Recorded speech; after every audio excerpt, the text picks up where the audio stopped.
Está sendo gravado. Bom dia, amo. Espero que todos estejam bem. Como é que ficaram das reflexões da semana passada? Onde desvendamos a realidade do nosso corpo, com todos os seus aspectos agradáveis. Bom, a gente continua aqui estudando o Mahaprajnaparamita Shastra. Deixa eu ajeitar aqui.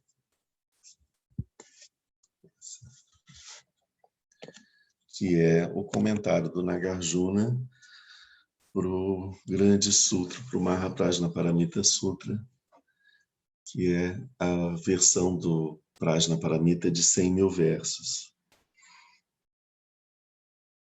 A gente já viu no iniciozinho do nosso estudo sobre o Mahaprajnaparamita Sutra, que essa versão em 100 mil versos, ela estava de posse de um rei Naga. Então, o Nagarjuna, através do seu conhecimento de alquimia e outros poderes, ele vai até esse reino do rei Naga e consegue de lá trazer o texto do Mahaprajnaparamita. Então, aí que é o texto longo da Prajnaparamita, né, com mais completo. E é sobre esse que a gente está estudando o comentário dele sobre esse texto. Vamos começar fazendo a recitação do coração do Prajnaparamita, que é a essência do vitorioso conhecimento transcendente. Assim ouvi, certa vez o Bhagavat estava em Rajagriha, na colina dos abutres, na companhia da grande comunidade de monges e da grande comunidade de bodhisattvas. Entrou no samadhi denominado percepção profunda, que observa atentamente todos os fenômenos. No mesmo momento, o sublime bodhisattva Avalokiteshvara, estando em absorção no conhecimento transcendente, viu que a natureza dos 5 agregados era vazia.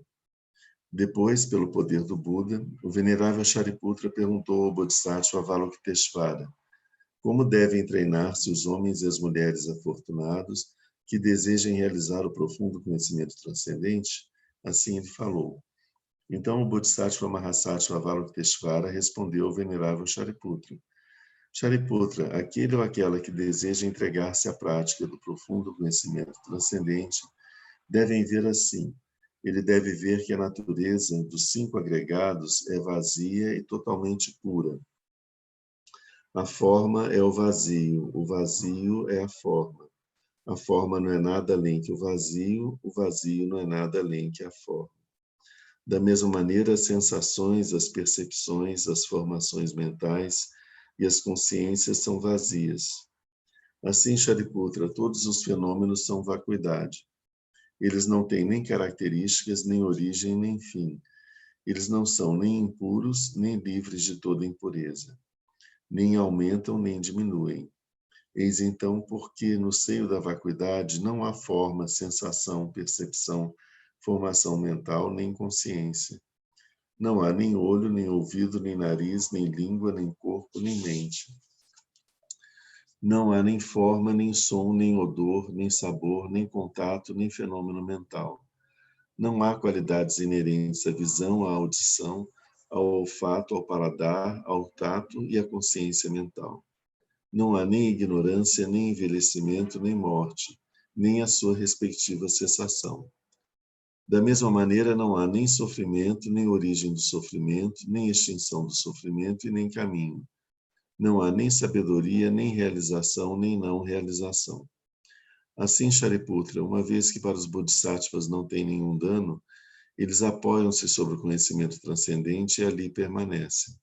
Sua mente é desprovida de todo o véu, são destemidos, transcenderam toda visão errônea e passaram definitivamente para além do sofrimento. Apoiando-se sobre o conhecimento transcendente, é que todos os Budas do passado, do presente e do futuro atingem a budeidade absoluta, o perfeito e insuperável despertar. É por isso que o mantra do conhecimento transcendente, o mantra da clarividência, o mantra insuperável, o mantra inegável, o mantra que alivia totalmente todo sofrimento, não mente. Saiba que ele é verdadeiro. Eis aqui o mantra da perfeição transcendente. Om Gate Gate Paragate Parasangate Bodhisoha. Shariputra, é assim que um grande Bodhisattva deve treinar-se no profundo conhecimento transcendente. Depois o Bhagavat saiu de seu samadhi e felicitou o Bodhisattva Mahasattva Avalokiteshvara. Excelente, excelente, nobre filho. É isso, é isso. Depois que o Bhagavat assim disse, o venerável Shariputra, o Bodhisattva Avalokiteshvara, todos aqueles que o cercavam e o mundo com os deuses, os humanos, os semideuses e os Gandharvas, se regozijaram e louvaram sinceramente suas palavras. Aqui termina a sublime essência do conhecimento transcendente.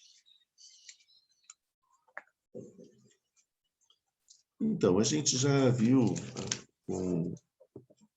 até o final do ano passado as 6 paramitas. A gente ficou um tempinho vendo a paramita da absorção meditativa, que é a paramita da meditação, a absorção meditativa, o êxtase meditativo. Depois a gente viu bastante sobre a prajna, mas sempre com essa noção mesmo de que tem vários aspectos, principalmente os aspectos mais transcendentes, são praticamente impossíveis a gente traduzir em palavras. Então, as palavras, elas são apenas um indicador, né? As palavras que são usadas, elas não devem ser vistas de uma forma literal, né? Elas são apenas, elas produzem uma sensação na nossa mente, produzem não é uma sensação, mas um estado na nossa mente que nos ajuda a compreender do que é que se está falando, né? Então, por isso que todos os ensinamentos sagrados das diversas religiões, eles usam esse tipo de linguagem, que é uma linguagem simbólica, mas que tem o sentido de produzir um impacto na mente. E é essa reação que produz na nossa mente que é o significado, que é o que está sendo transmitido, e não as palavras em si, né? Então, esse é uma coisa que a gente sempre tem que ter isso em mente. Enfim, a gente está aqui, a gente viu sobre a prajna, e agora a continuação do texto, o Buda fala da importância do treinamento dos 37 auxiliares da meditação. E então, isso aí já era um discurso do Buda com o Bodhisattva Avalokiteshvara, que é Chirenzi. E a gente já viu sobre os 37 auxiliares da meditação, a gente está estudando agora as 4 fixações da atenção. A gente viu no nosso último encontro a fixação da atenção sobre o corpo. Então, a justificativa desse ensinamento é dada pelo próprio Buda, dizendo de que, como as pessoas são muito arraigadamente apegadas ao seu corpo, elas desenvolvem um sentimento, uma percepção equivocada sobre o que é pureza e impureza. Então, eles tomam aquilo que é impuro por puro, ou seja, nós tomamos, né, as pessoas somos nós, certo? Nós tomamos o nosso corpo como uma coisa pura, uma coisa muito preciosa. E, ok, precioso ele é, mas o nosso corpo como uma coisa muito, muito pura. E então, nessa abordagem que ele faz, faz com que a gente enxergue o corpo de acordo com a sua realidade, né? Aquilo como que ele é. Então, a gente vê que, equivocadamente, é exatamente o contrário, né? O ser humano, ele é muito muito sujo e poluidor. A gente sabe disso, basta olhar em volta e ver o que a gente fez com esse Éden, que era o planeta, né? E que agora está do jeito que está. Então, isso tudo é efeito da ação humana. A civilização, ela destrói, ela suja, ela polui e etc. Não é a civilização, somos nós, os humanos, que fazemos isso, né? E ele, aqui, no caso, ele não estava falando especialmente sobre a nossa ação no meio ambiente, mas que o nosso próprio corpo, ele é muito sujo, e ele suja tudo que ele toca. Então, se você... Ele comenta assim, é impossível, nem com toda a água do universo, você consegue limpar um corpo humano. Assim que você limpa o corpo, em seguida ele já começa a se tornar sujo de novo, porque a sujeira vai brotando de dentro para fora, né?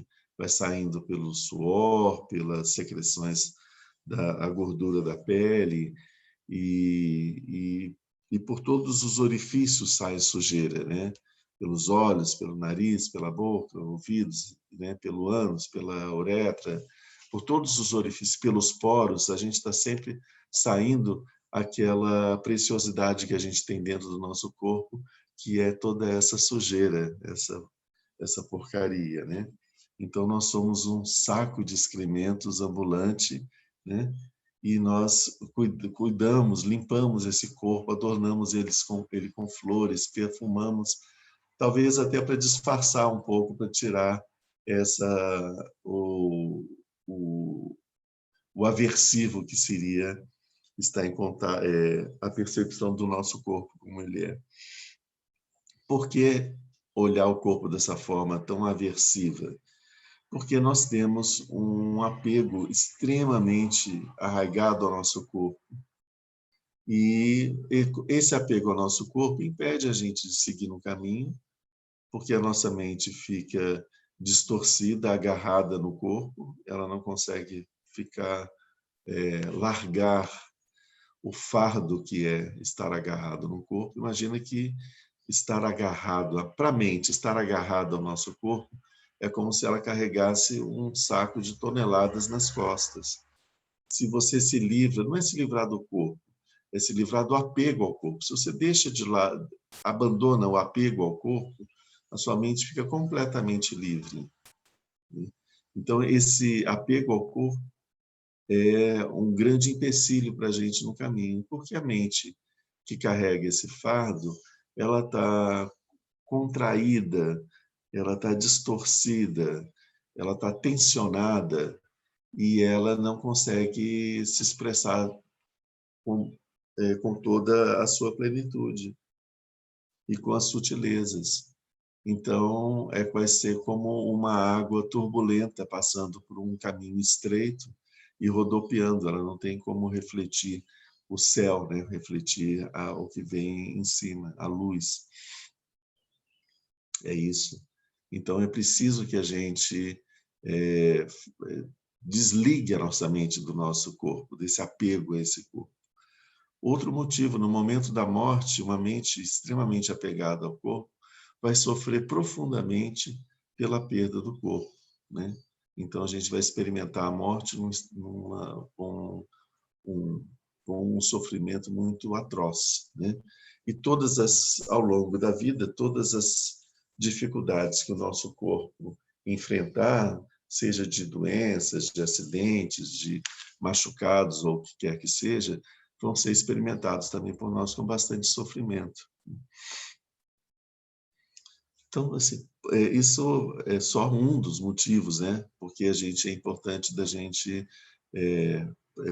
pelo qual o Buda ensinou essa fixação da atenção sobre o corpo. O que quer dizer com fixação da atenção? O que ele está dizendo aqui é desviar a atenção da forma como a gente se relaciona com o corpo, essa forma que produz o sofrimento do samsara, e desviar e colocar essa atenção no corpo de uma forma correta. Então, por isso, fixar a atenção, né? De você trazer ela para uma forma correta, que é observar o corpo de como ele realmente é. E assim a gente observa que o nosso corpo é um agregado de diversas células, tecidos, etc., que constitui, dessa forma, um veículo muito interessante para a nossa consciência. E por isso a gente utiliza ele aqui. Esse corpo precisa ser alimentado, precisa ser cuidado, porque ele tem que ter, quanto mais ele tiver saúde, destreza, agilidade, e ter um cérebro limpo, puro, para a gente sabe que limpeza e pureza não é muito coisas ligadas ao corpo, mas um cérebro não intoxicado para poder permitir a manifestação dessa mente é melhor. É a melhor coisa que a gente pode ter. Então, é preciso que a gente tenha um cuidado com o corpo. A gente não deve desprezar o corpo como se ele fosse um, nada, né? Um monte de excrementos. Nós sabemos que ele é um monte de excrementos, né? Ele carrega isso o tempo todo, mas a gente tem que perceber que que ele é de uma utilidade muito grande para a nossa existência, porque por causa do corpo a gente consegue fazer todas as coisas que a gente faz e a gente consegue sentar e meditar e praticar o caminho, né? A gente depende do corpo também para fazer a prática do caminho. Mas a gente não pode ficar agarrado a ele, porque nós, quando eu estava falando do apego que a gente tem ao corpo, a gente não tem um apego ao corpo, porque o corpo é excelente, é um instrumento excelente para a gente seguir no caminho da liberação. Não, a gente não está pensando no caminho da liberação. O apego que a gente tem pelo corpo é o apego que a gente tem pelas sensações agradáveis que o corpo nos proporciona. É uma outra coisa, completamente diferente. Então, esse apego a essas sensações agradáveis que o corpo proporciona para a gente também causa uma grande perturbação na nossa mente e impede a gente de avançar o caminho. Então, o Buda não falaria sobre o corpo dessa forma se a percepção que a gente tivesse do corpo fosse simplesmente de um veículo importante, interessante, que deve ser cuidado para que a gente possa, com tranquilidade, percorrer o caminho do despertar. Se nós tivéssemos essa percepção do corpo, ele falaria do corpo de uma forma diferente. Mas, como ele disse, como as pessoas tomam o corpo de uma forma equivocada e desenvolvem um apego muito grande a ele, daí então essa prática. A gente viu como que o Abhidharma se relaciona, os textos do Abhidharma se relacionam com esse ensinamento da fixação da atenção sobre o corpo. Mas o Mahayana, ele já vê com alguma diferença, com alguma coisa a mais. A gente viu no Abhidharma todo esse desenvolvimento do corpo de uma forma bastante nojenta, né? A gente desenvolveu uma percepção nojenta do corpo mesmo. O Mahayana, quando ele vai abordar a fixação da atenção sobre o corpo, ele aborda de uma forma um pouquinho diferente, né? Como ele dá um grau a mais, né? Ele dá uma visão um pouco mais ampla, que é isso que a gente vai começar vendo hoje. E no texto aqui ele diz qual o sentido desses 37 auxiliares, tudo bem, né?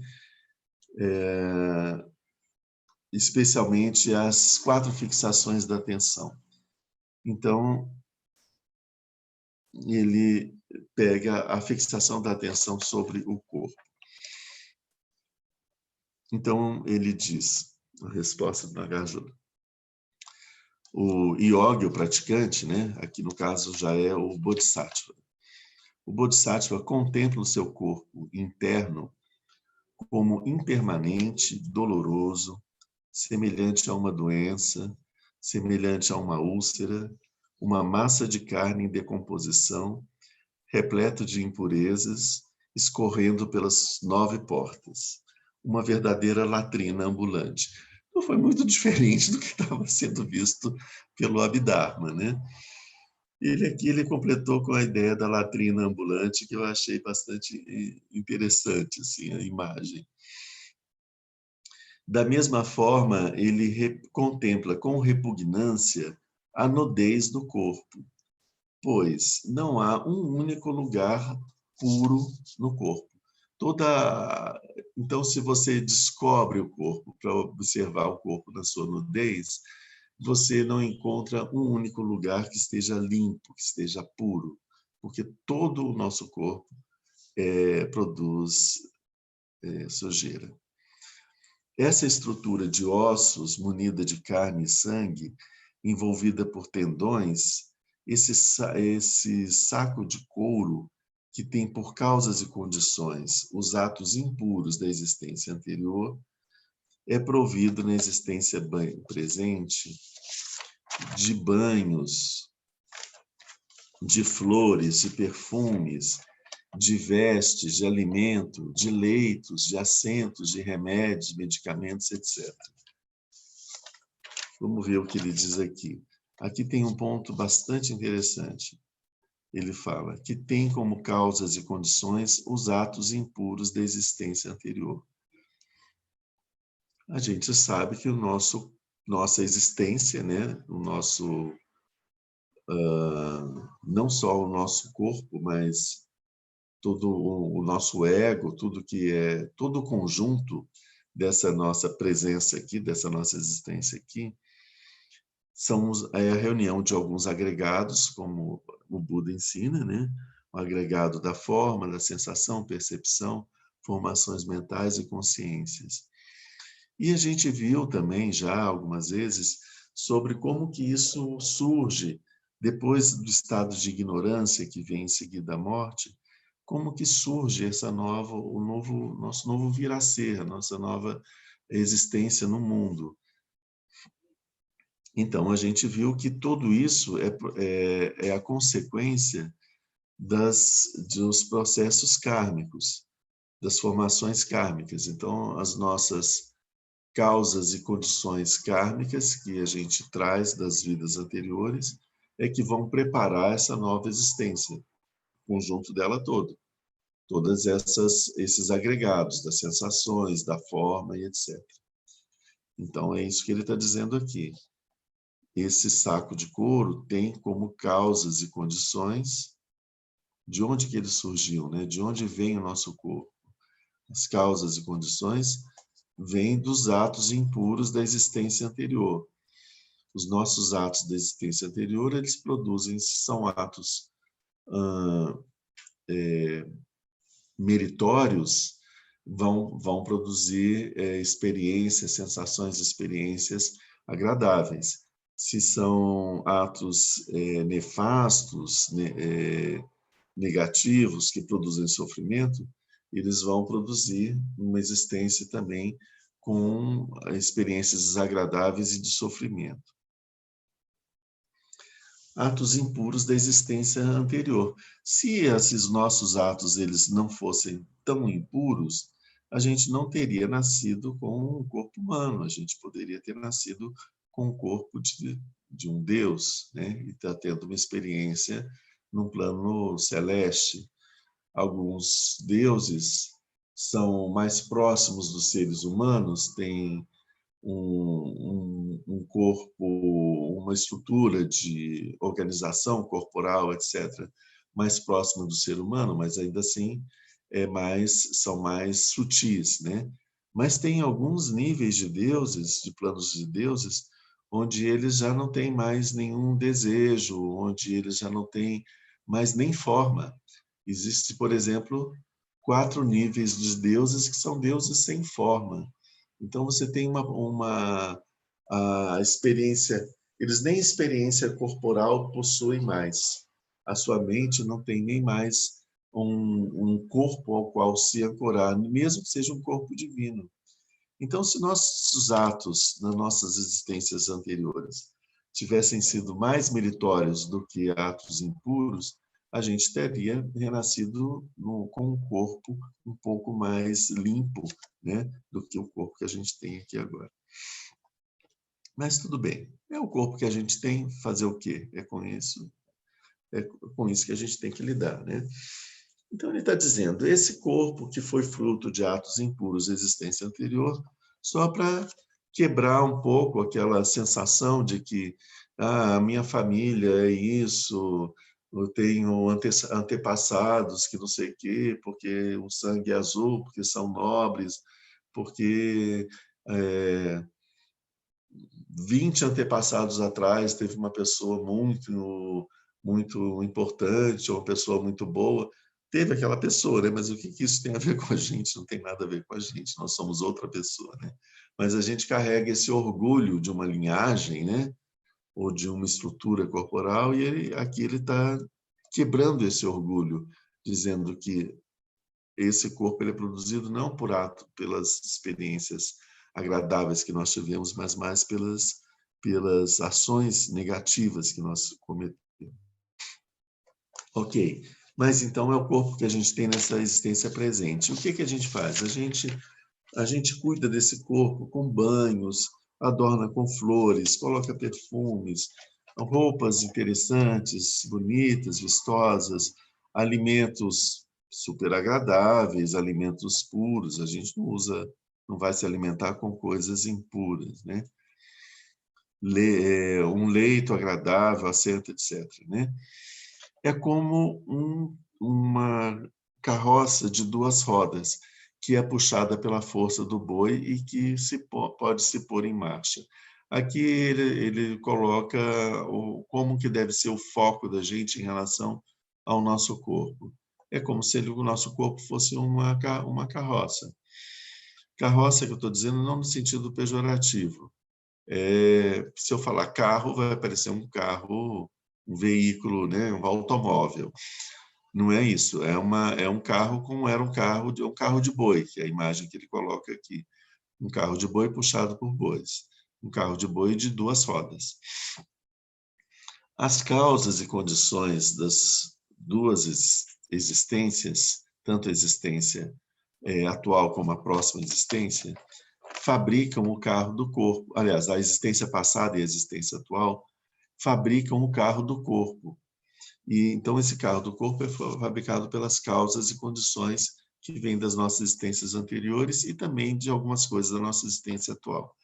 E arrastado por esse boi, que é a nossa consciência, esse carro se locomove. Então, é um veículo, né, que é arrastado pela nossa consciência. O vento do karma produz o nosso corpo, e a consciência que esse karma constitui é quem, a partir daí, dirige, carrega e, principalmente, dirige o corpo, vira ele para cá, vira ele para lá, leva para cima, para baixo, etc. Esse corpo formado por um complexo dos 4 grandes elementos é como uma bolha de espuma, porque a gente sabe que o nosso corpo ele tem uma existência extremamente transitória, frágil. Ele pode desaparecer a qualquer momento. Não desaparecer, ele pode se terminar, enquanto a vida pode terminar a qualquer momento, né? Antes do final desse ensinamento, a vida pode terminar, né? Então, esse é tudo muito frágil, como uma bolha de espuma. Tem uma existência muito rápida, né?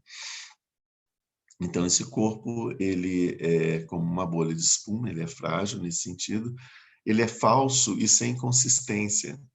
Ele é falso porque ele dá uma aparência de estabilidade, uma aparência de permanência, que ele não tem, né? Ele não tem consistência. Esse corpo é impermanente e deve perecer ao fim de um tempo. Mesmo as características que a gente atribui ao corpo, se a gente investiga elas mesmo, a gente não encontra o que faz com que o nosso corpo a gente possa dizer que ele é um corpo. Se a gente pegar uma parte dele, ele continua sendo um corpo. Se a gente pegar um dedo, é um corpo. E se eu não pegar um dedo, mas pegar os pelos que estão sobre a pele desse dedo? Então, isso é um corpo ou não é? A unha, se eu tiro uma unha inteira, é um corpo?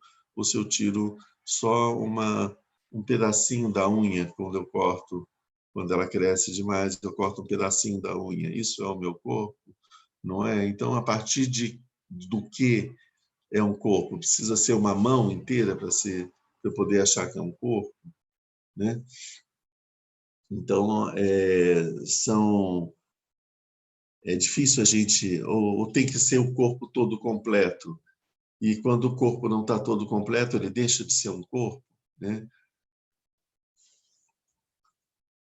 Essas características, quando a gente investiga, a gente percebe que elas são uma coisa meio sutil assim. Elas não têm uma consistência, né? A gente lida com esse conceito, mas ele não tem uma consistência na relação dele com o fenômeno, como o fenômeno é. O corpo não conhece a si mesmo. Não conhece, aliás, perdão. O corpo não se conhece por si mesmo. Ele é ignorante, inativo, semelhante às telhas e às pedras de uma parede. Isso é uma imagem também interessante. É a consciência que faz com que o corpo se conheça, né? O corpo por si só não se conhece. É a consciência que faz com que o corpo entre em atividade. Se não tem a consciência, o corpo não age, ele fica inerte, né? Dentro do corpo não existem esses caracteres definidos, como eu tinha falado. Ele diz que dentro do corpo existem 80.000 famílias de vermes, de inumeráveis doenças. A fome, a sede, o frio, o calor e as enfermidades atormentam o corpo o tempo todo. Então, o Bodhisattva Mahasattva, que considera o corpo dessa maneira, ele sabe que não existe nem o seu corpo, nem o corpo dos outros. Então, aqui a gente, pelo que a gente já viu sobre a Prajna,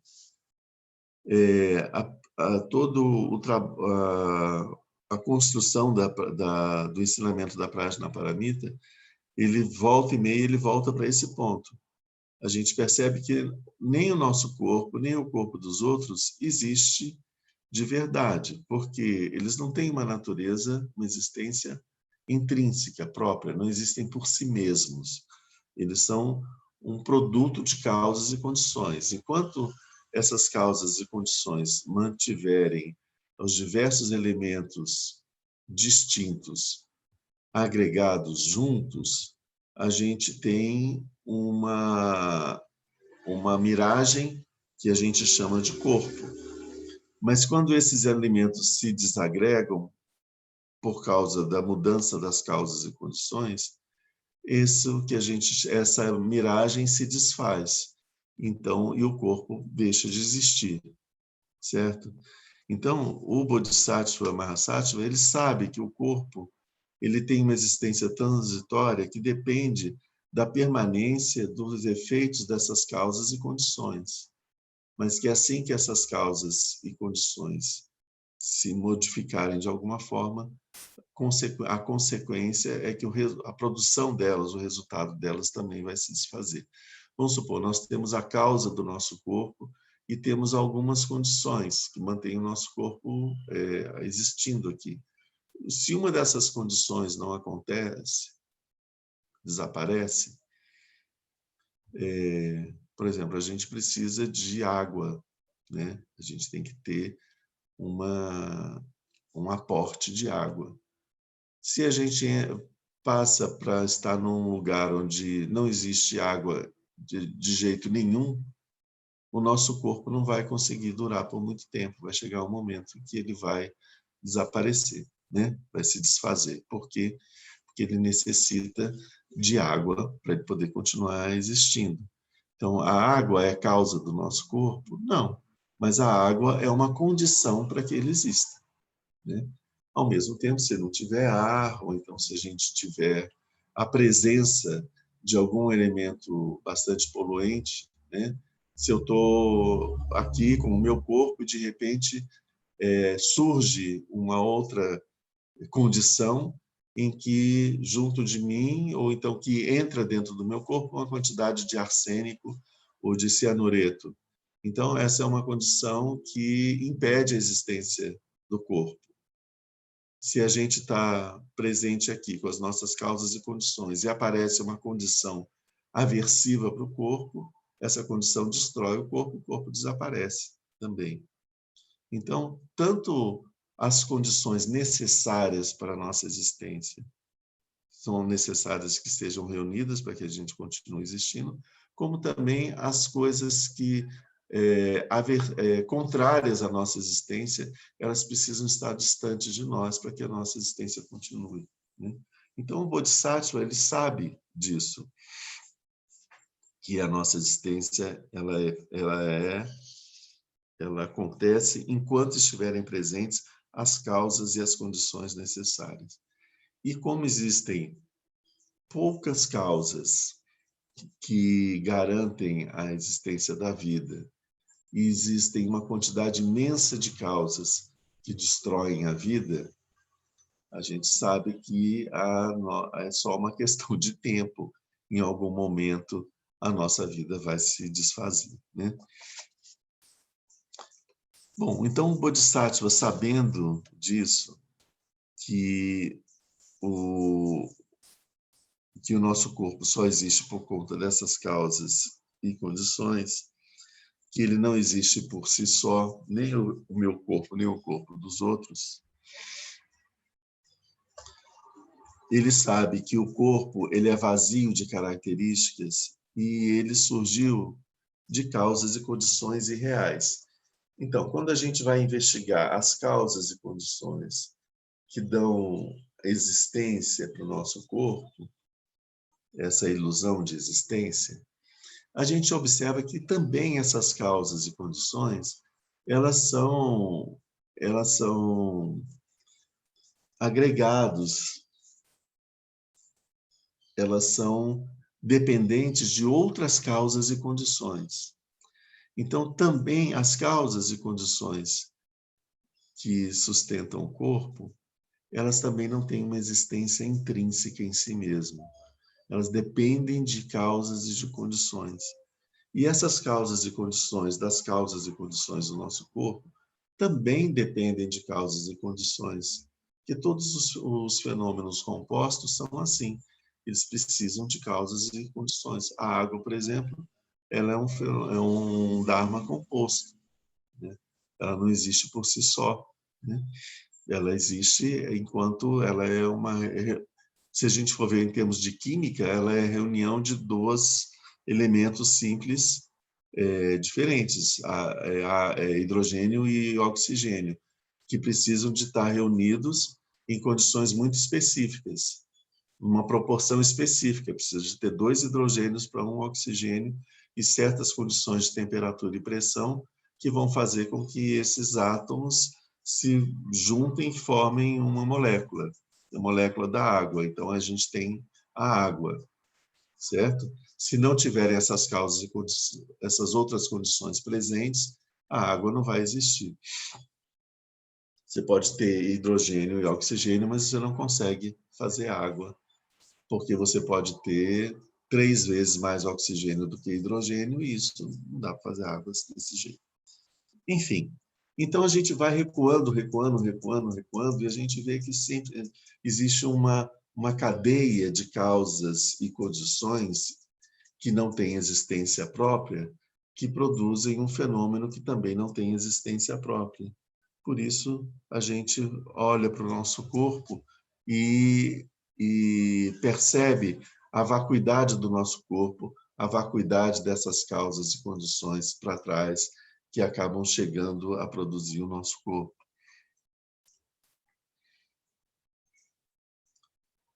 Ok, e a gente percebe, como a gente viu, a questão da temporalidade do corpo. Então, o Bodhisattva, ele observa tudo isso e diz, eu não devo desperdiçar a vida do meu corpo.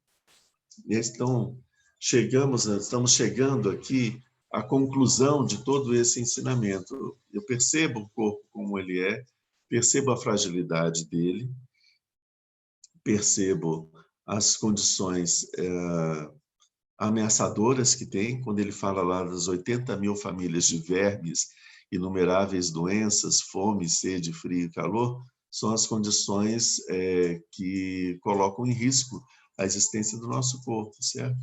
Então, várias outras também. Então, eu percebendo o risco que esse corpo corre e que ele é temporário, como uma bolha, então o que ele diz, eu não posso desperdiçar a vida do meu corpo. Eu tenho que aproveitar cada segundo dessa existência do meu corpo, que eu não sei por quanto tempo ele vai durar.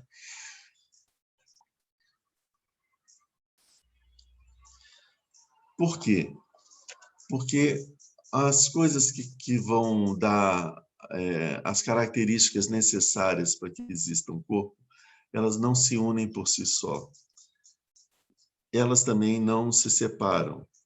Elas não chegam, não partem, elas não nascem e não são destruídas, elas não se apoiam sobre nada, porque aqui a gente está vendo que essas características também são compostos, e como compostos eles são vazios de existência intrínseca.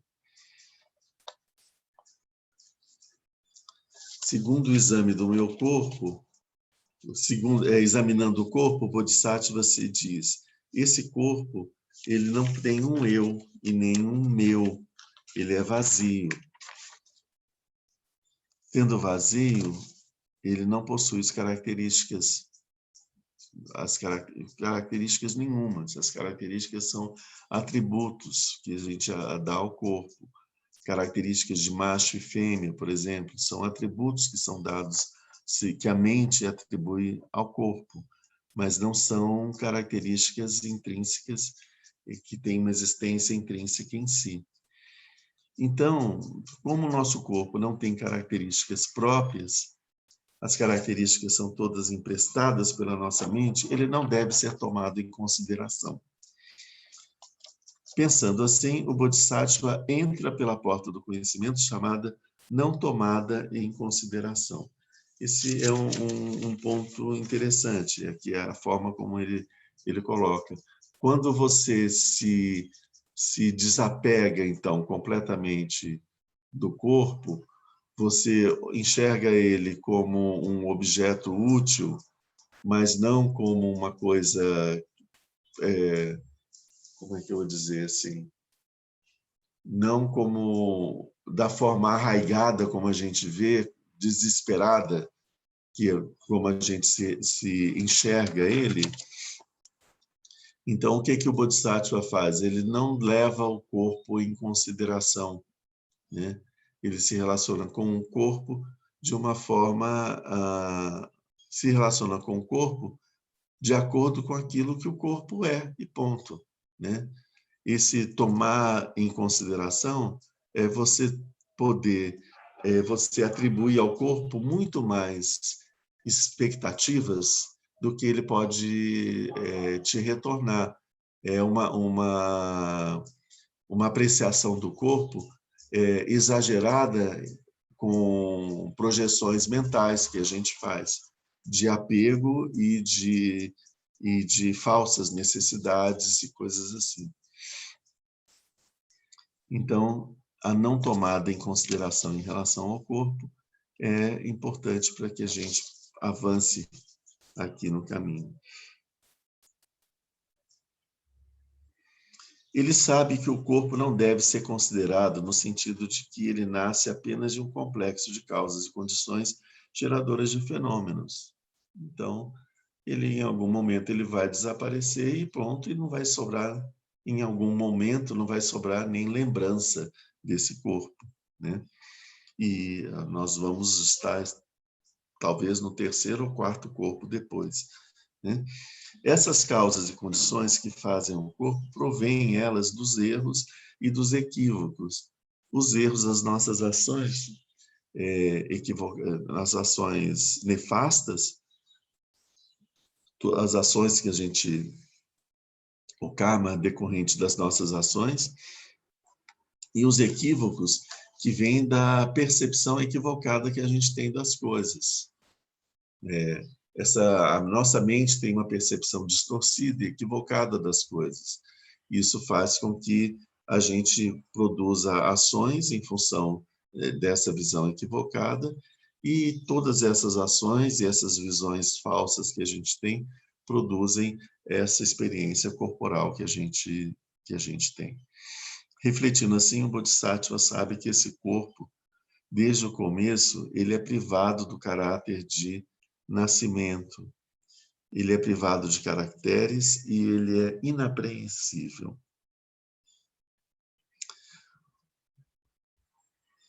O que ele está querendo dizer com isso? Quando você vê que o corpo ele é fruto dessas causas e condições, nós temos uma experiência de nascimento. Essa experiência do nascimento também ela vem de causas e condições, ela não tem uma existência em si, né? E a gente sabe que esse corpo ele vem de uma cadeia de causas e condições. Então, o Bodhisattva ele percebe esse corpo como um corte no tempo dentro de um fluxo, onde você tem uma imagem ao corpo. Alguns momentos mais para frente, se você faz um corte, você vai ter uma outra imagem, que você vai chamar de corpo. Em algum momento nesse fluxo, essa imagem já não vai mais bater com uma imagem que você tinha anteriormente. Então, nesse fluxo da existência, né, a gente tem uma ilusão de que está surgindo um corpo que acaba sendo uma continuidade. Como as nossas formações kármicas, elas não mudam assim tão rapidamente, elas são um encadeamento de existências em existências, até a experiência corporal que a gente tem, ela é como se fosse um fluxo. A gente fala desse fluxo da consciência, imagina um fluxo dessa experiência de um corpo. Quando a gente morre e a gente vai depois formar um novo corpo, se a gente não mudou muito durante essa existência, o novo corpo que a gente vai formar vai ser muito parecido com o que a gente teve na última, né? Se a gente conseguiu ter uma grande avanço no caminho e uma grande percepção, ou se a gente tiver mudado, feito uma guinada na nossa vida e realizado muitas ações positivas ou muitas ações negativas que sejam, a gente vai ter uma ruptura nesse nosso processo de corpo e vamos experimentar um corpo de uma forma diferente do que a gente estava experimentando. Mas o que ele coloca aqui é que também esse corpo que tem uma aparência de nascimento e uma aparência de morte, ele na verdade ele não tem ele é desprovido de nascimento. E ele não tem características próprias. E ele diz, o nosso corpo, como não tem características próprias, ele é inapreensível. E é muito difícil para a gente perceber isso, mas se nós percebemos o que a gente já falou sobre a questão dos dharmas, como que a nossa mente atribui características para os dharmas. Eu estava até falando, por exemplo, de essa determinada árvore que está aqui na minha frente. Eu dou um nome para ela, eu dou cores para ela, eu digo se ela é bonita, se ela é feia, se ela é alta, se ela é baixa, se ela é larga, se ela é estreita, são tudo características que eu atribuo para ela. Mas o fenômeno que está aqui na minha frente, até que eu chamo ele de árvore, ele não tem nada a ver com o nome que eu dou para ele. Ele é um fenômeno em si. E se eu não me dispo de todas essas projeções, eu não consigo enxergar esse fenômeno como ele é em realidade.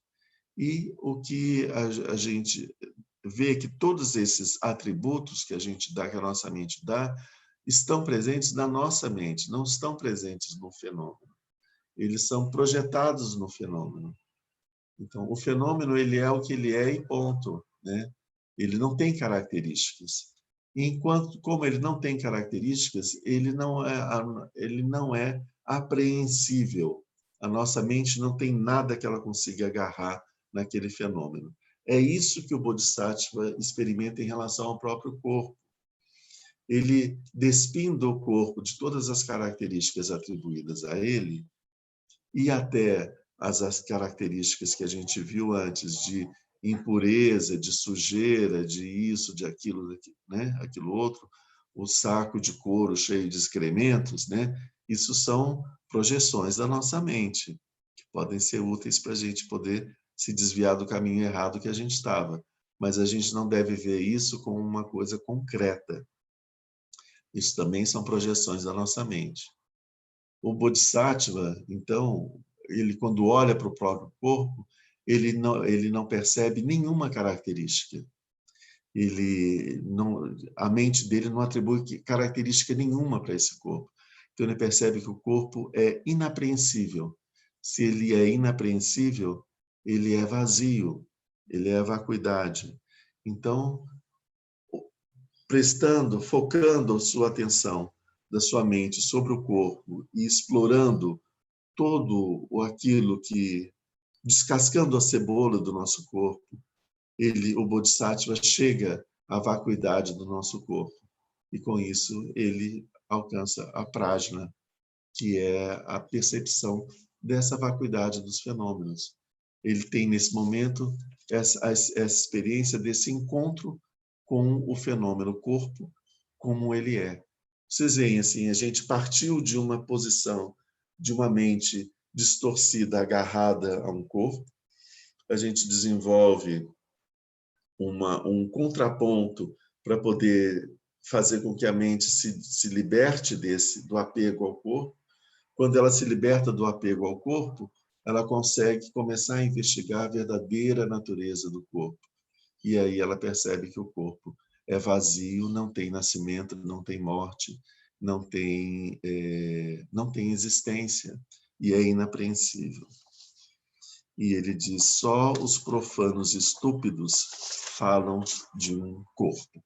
O Bodhisattva, quando ele olha para esse fenômeno, ele não chama nem de corpo, mas né?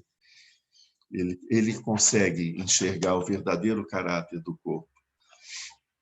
E assim ele elimina todos os desejos e todos os apegos e fixa sua atenção sobre o corpo como ele é. Isso é o que chamamos, para o Bodhisattva, a fixação da atenção sobre o corpo. Então, no nosso encontro passado, nós abordamos de uma forma muito desagradável, né, a meditação, né, da fixação da atenção sobre o corpo de acordo com a visão do Abhidharma e do Hinayana. E agora a gente começa a perceber como que o Bodhisattva vai se treinar na fixação da atenção sobre o corpo. Não é só, né, parando nessa questão de ver o corpo como uma coisa impura, né? Mas muito mais além, ele percebendo o corpo na sua verdadeira natureza, que é inapreensível. Com isso, a gente termina essa parte da fixação da atenção sobre o corpo. E a gente vai seguir aqui para a segunda fixação da atenção, que a gente vai ver que é a fixação da atenção sobre a sensação. Esse, como é um texto mais curtinho, ele vai caber dentro do nosso encontro de hoje. Alguém tem alguma questão para colocar sobre a questão do corpo? Vamos colocar no chat e aí depois, no final, a gente dá uma repassada, então.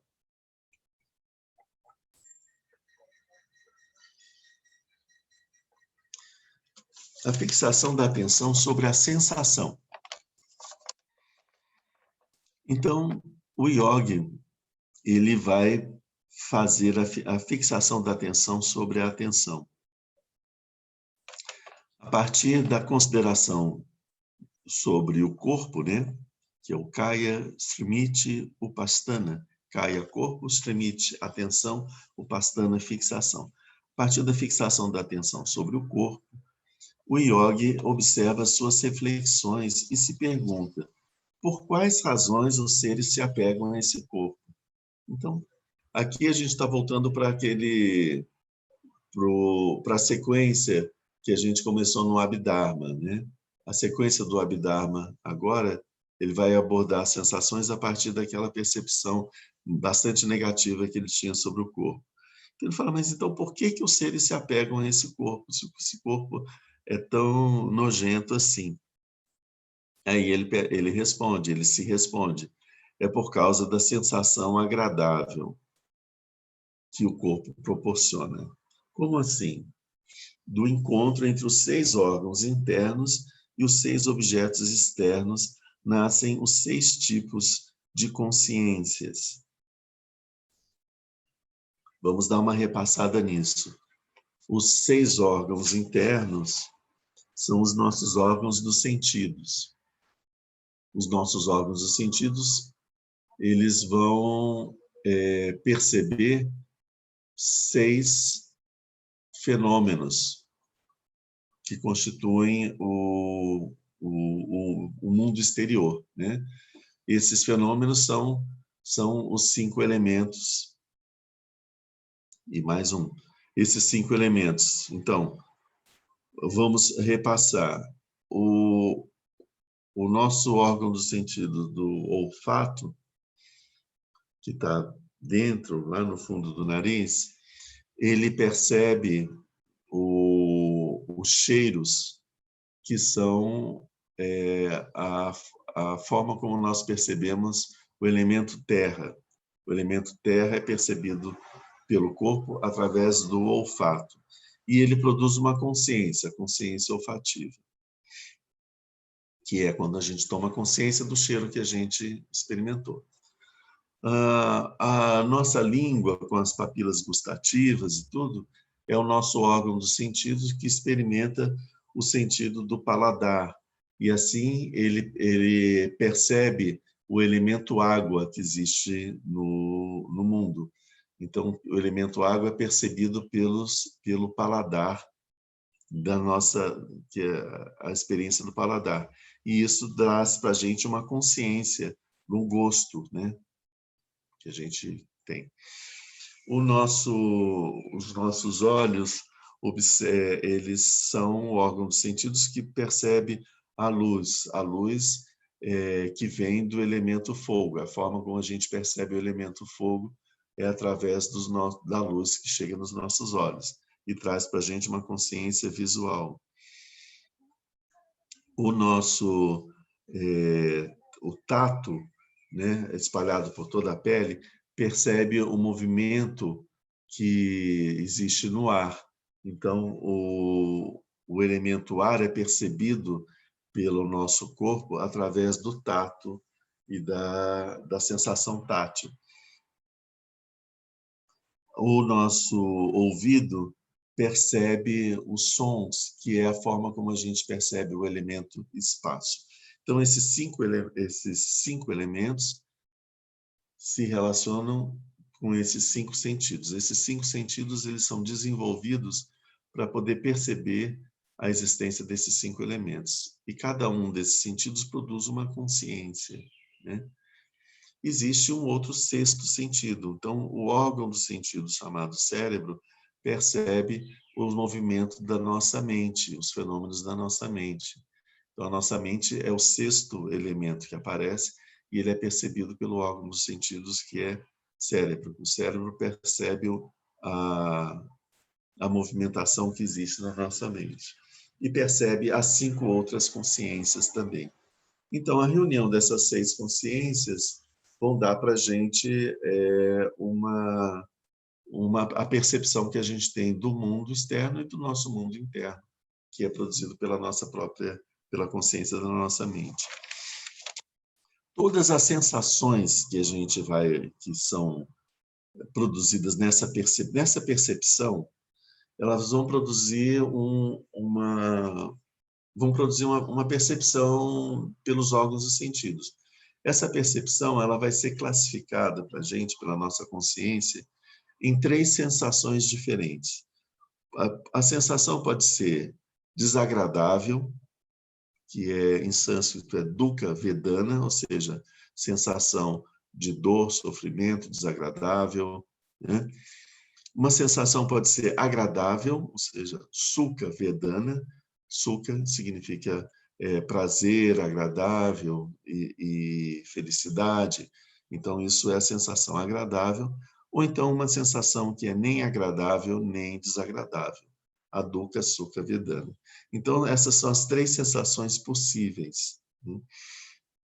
A partir dessas sensações, a sensação agradável, ela é amada por todos os seres. A sensação desagradável é detestada por todos os seres. E a sensação nem agradável nem desagradável, ela ninguém a toma nem a rejeita, ela é indiferente para todos os seres. Mas aqui a gente já percebe, mas algumas pessoas gostam de umas coisas que outras pessoas não gostam. Então, a gente vê que isso não é uma unanimidade, né? Dependendo das pessoas, as sensações, o mesmo fenômeno vai ser sentido de uma forma agradável, desagradável ou indiferente. Assim é dito: malfeitores ou religiosos, deuses humanos ou vermes, entre estes seres, repartidos pelos 5 destinos das 10 regiões, não há ninguém que não ame a felicidade e odeie o sofrimento. Por loucura, equívoco e ignorância, eles não conhecem o nirvana, a residência da felicidade eterna. Aqui ele está falando sobre como que essas pessoas todas são apegadas à sensação agradável e rejeitam a sensação desagradável, por loucura, equívoco e ignorância. E dessa forma, elas não conhecem o nirvana, que é a residência da felicidade eterna. Esses versos, eles sintetizam muito do que a gente vai ver mais adiante aqui. O yogi, considerando a sensação agradável, ele sabe que, em verdade, ela não contém nenhuma felicidade, mas contém apenas sofrimentos. Então, analisando agora a sensação agradável. A felicidade, a saber, a verdadeira felicidade, ela é isenta de enganos. E todas as sensações agradáveis do mundo são provenientes de enganos, de equívocos, e não contêm nenhuma realidade. Então, ele está dizendo que a verdadeira felicidade ela é diferente da felicidade ordinária. A felicidade ordinária, ela é um equívoco, né? É uma percepção equivocada que a gente tem dos fenômenos. Por isso ela é tão transitória. No Rahogataka Sutanta, nesse texto dos Sutras, o Buda diz: ó monge, eu falei de 3 sensações, a sensação agradável, a sensação desagradável e a sensação nem agradável nem desagradável. Mas eu disse também que toda sensação é dor. É em vista da impermanência de todas as formações, a natureza perecível, transitória, desagradável, destrutível, imutável de todos os compostos, que eu declarei que toda sensação é dor. Então, aqui, veja bem, o Buda está esclarecendo por que ele diz que toda sensação é dor. Isso aqui está na verdade sobre a dor. Porque todos os fenômenos são compostos, eles são impermanentes. Então, se eu tenho uma sensação agradável, ela não vai durar para sempre. Então, a partir do momento que eu percebo que essa experiência agradável ela vai ter um fim, ela começa a gerar em mim um sofrimento, porque eu não quero que essa experiência termine. Então, junto com a felicidade que eu estou experimentando da experiência, vem um sofrimento, porque eu não quero que aquilo termine. Em determinado momento termina. Aí eu sofro porque aquilo terminou. E mais adiante, a experiência já passou, não existe mais. Eu continuo sofrendo porque eu gostaria que aquilo existisse e aquilo não está existindo. E eu tenho medo de que aquilo nunca mais volte a existir. Aí, mais adiante, aquela experiência, eu passo a ter uma experiência semelhante de novo, porque a experiência nunca vai ser a mesma, né? Não é a mesma experiência de novo, nunca é a mesma experiência, mas semelhante à experiência anterior. No momento que ela aparece, que eu vejo que ela está para surgir, eu começo a sentir uma ansiedade e um medo de que ela não consiga, que eu não consiga chegar a experimentá-la. E aí ela vem e eu começo a experimentar. E aí eu penso, mas isso vai acabar. Então, o estado de sofrimento é contínuo. Toda a percepção de felicidade que a gente tem é contaminada por um sofrimento. A gente não consegue experimentar uma felicidade sem mais nada, só felicidade. A gente está sempre angustiado com a possibilidade daquilo se perder, daquilo não chegar, etc, etc.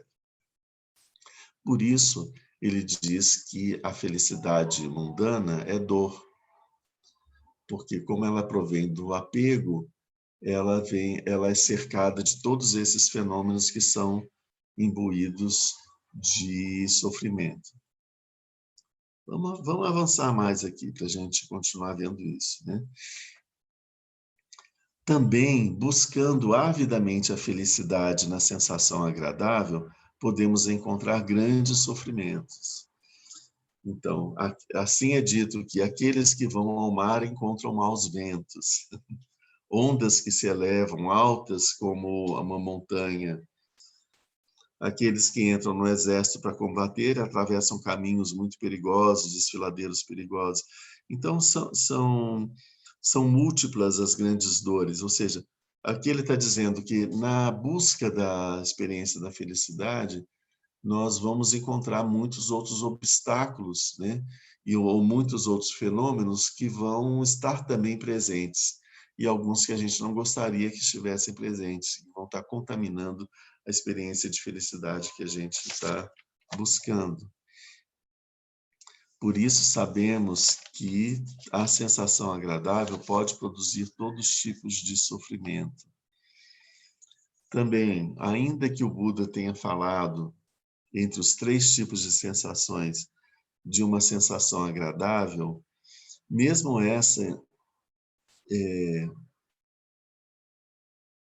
mesmo essa felicidade que é tão rara, né, na experiência do mundo, ela também merece o nome de sofrimento.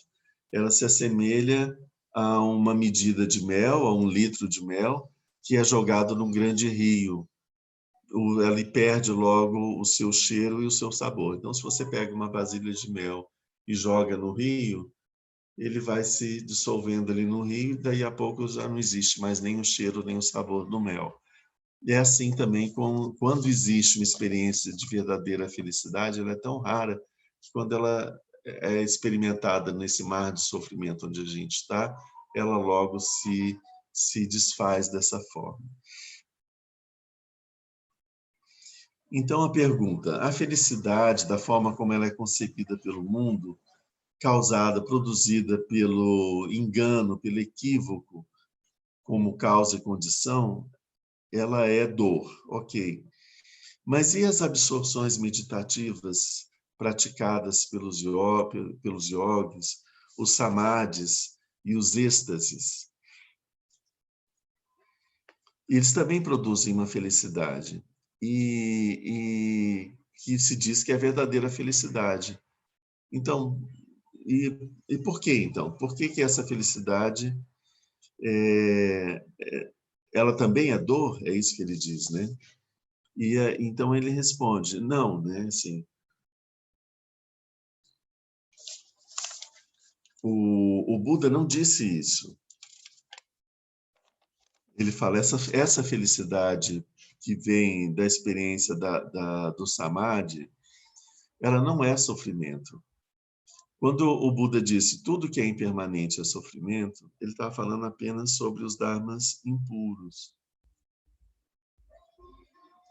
O que ele está querendo dizer aqui com isso? Depende da forma de fixação, de apego da mente, né? Quando a experiência que nós temos com as sensações, a gente desenvolve com as sensações, a gente desenvolve apego ou aversão, né? A gente tem aversão para as sensações ruins e a gente tem um apego ou desejo pelas sensações boas e agradáveis. Esse modo de funcionamento da mente produz muito sofrimento. Esse apego, porque o apego faz com que você não queira se separar nunca daquela experiência a qual você tem apego. E a aversão faz com que você não queira ficar em contato nunca com aquilo que te provoca a aversão. E acontece que as coisas, elas são muito... Elas não são fixas, você não pode fixar assim, isso aqui eu vou ficar com isso para sempre, isso aqui nunca vai estar comigo para sempre. Além do mais, até as próprias coisas que a gente considera como agradáveis, depois de um certo tempo, elas podem passar a ser desagradáveis. Ele cita aqui um exemplo que ele diz: se a gente fica sentado muito tempo, no momento se a gente está em pé muito tempo e a gente se senta, a gente sente o prazer de estar sentado. Mas daí a pouco, o tempo vai passando, aquilo começa a incomodar e a gente começa a sentir dor. E depois passa a ser uma coisa extremamente desagradável permanecer sentado. A gente quer levantar a todo custo, né? Então, até as experiências agradáveis, elas passam a ser desagradáveis com o tempo. E experiências aparentemente desagradáveis, a princípio desagradáveis, podem se tornar experiências agradáveis. Então, isso não é uma coisa fixa, mas esse modo de funcionamento da nossa mente faz com que a gente desenvolva apego e aversão pelas experiências. E se a gente analisa as experiências de uma forma bastante isenta, a gente vai observar que as experiências elas têm aspectos que podem ser considerados agradáveis e têm aspectos que são desagradáveis. Então, não é a experiência em si que é só agradável, só desagradável. Não é maniqueísta, assim. As coisas elas não têm nenhum compromisso com as nossas projeções, com os nossos desejos, com as nossas fantasias, com as nossas loucuras. As coisas são do jeito que elas são. Então, em alguns momentos, elas se encaixam na nossa loucura de o que é o bem, o agradável, o desejável, mas sempre tem um certo desconforto porque ela não encaixa completamente assim, né? Essa laranja não é doce o suficiente, ela tem ainda um pouquinho de acidez que me desagrada, né? Ou então essa fruta não está completamente madura, ela está um pouco verde ou ela está um pouco passada. As coisas nunca correspondem às expectativas que a gente faz sobre as experiências. Então, por isso, todas essas experiências são experimentadas na forma de dor. E qual é a diferença em relação à experiência da felicidade que vem da meditação? Quando você está exercitando uma prática de absorção meditativa, você está mergulhado no samadhi, toda a sua percepção sobre a verdadeira natureza das coisas já está muito avançada. E você atribui poucas características, você já diminuiu a quantidade de características e de projeções que a gente faz em relação aos fenômenos. Isso faz com que a nossa mente seja mais liberada, né? E mais em condições de observar os fenômenos do jeito como ele é. Essa felicidade que surge da experiência da meditação é uma felicidade que não produz a sensação de apego, porque o desejo e o apego a gente já abandonou lá no começo da prática meditativa, nos primeiros dhyanas, a gente já eliminou o desejo e o apego, quando a gente está experimentando o êxtase do samadhi. Então, essa experiência, ela é sentida de uma forma pura, sem que você tenha a contaminação com aquele desejo de que ela seja aquilo que ela não é, ou seja, que ela permaneça por mais tempo do que ela vai permanecer pela sua própria natureza. Vamos ver o que ele diz aqui, né?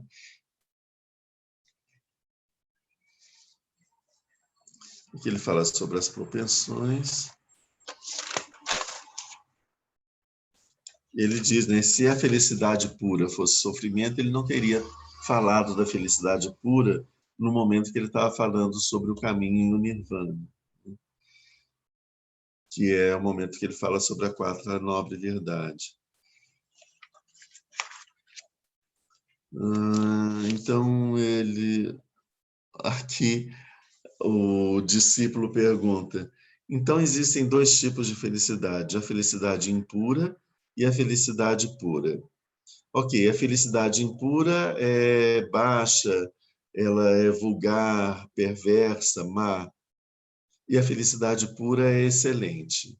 Ok, então por que nós nos apegamos à felicidade impura, que é vulgar, vil, baixa, e não nos apegamos à felicidade excelente? Não devia ser o contrário? A gente não devia se apegar ao que é mais excelente, mais precioso, e rejeitar aquilo que é mais vulgar?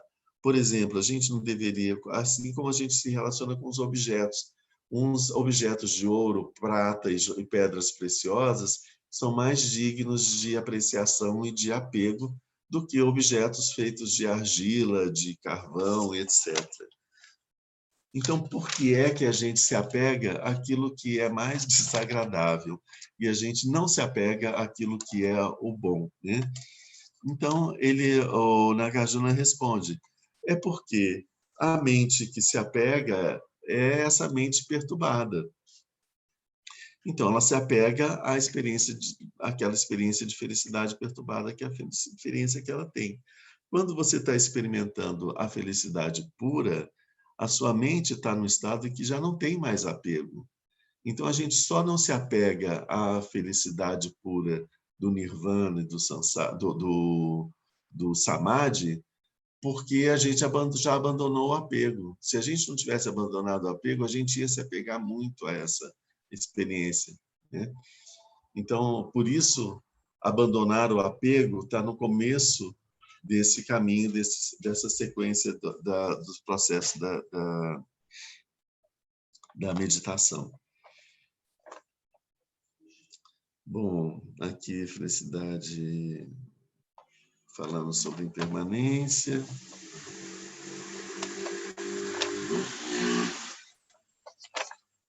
Dos três samadhis.